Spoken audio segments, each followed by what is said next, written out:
Lumakas ba ang Dallas Mavericks o humina pagkatapos ng pagdetrade nila para kay Luka? Ngayong nasa kanila na itong si Anthony Davis mga idol. Pag-uusapan natin yan sa ngayon kasama yung pagtawag ng Golden State Warriors kay Kevin Durant. Unang-una, eto muna, magiging point guard itong si Kyrie Irving mga idol. Magiging shooting guard naman si Klay Thompson, forward itong si PG Washington, power forward itong si Anthony Davis at center naman itong si Daniel Gafford. Ito yung tipong team na gusto ni Anthony Davis mga idol. Marami siyang big man na kasama. Mayroon pa si Dereck Lively. Hindi ito inaasahan ni Anthony Davis mga idol na humihingi siya ng big man sa Lakers, pero ngayon iba pala ang plano sa kanya. Siya'y ipinadala sa isang kupunang maraming big man.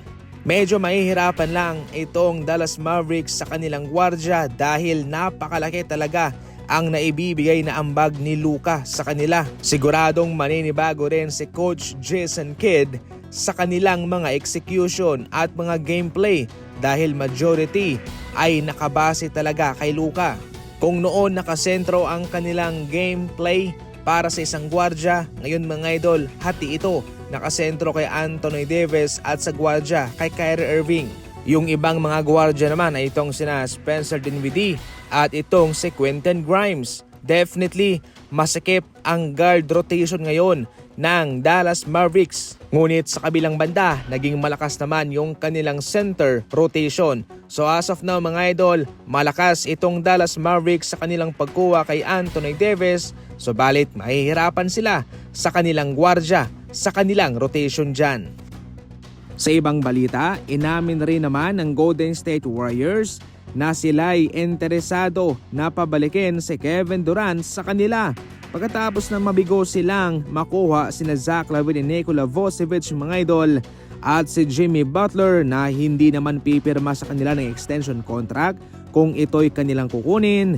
Ngayon ay kanilang sinubukan naman si Kevin Durant. Yes mga idol, payag na silang magkaroon ng reunion ito kay Stephen Curry sa kanila. Sa katunayan, tumawag na nga ho sila sa Phoenix Suns. Subalit, sa likod ng mga lumalabas na mga impormasyong ito, eto mga idol, ang naging malinaw na desisyon ng Phoenix Suns sa inaalok na proposal ng Golden State Warriors. Ayon mismo sa Phoenix Suns, sa ngayon, untouchable si Kevin Durant maging si Devin Booker.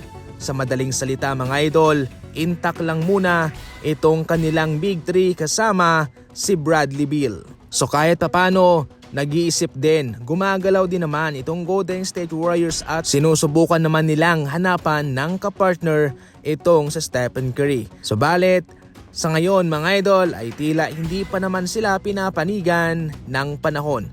Patuloy nating babantayan ang anumang trade update mga idol sa NBA.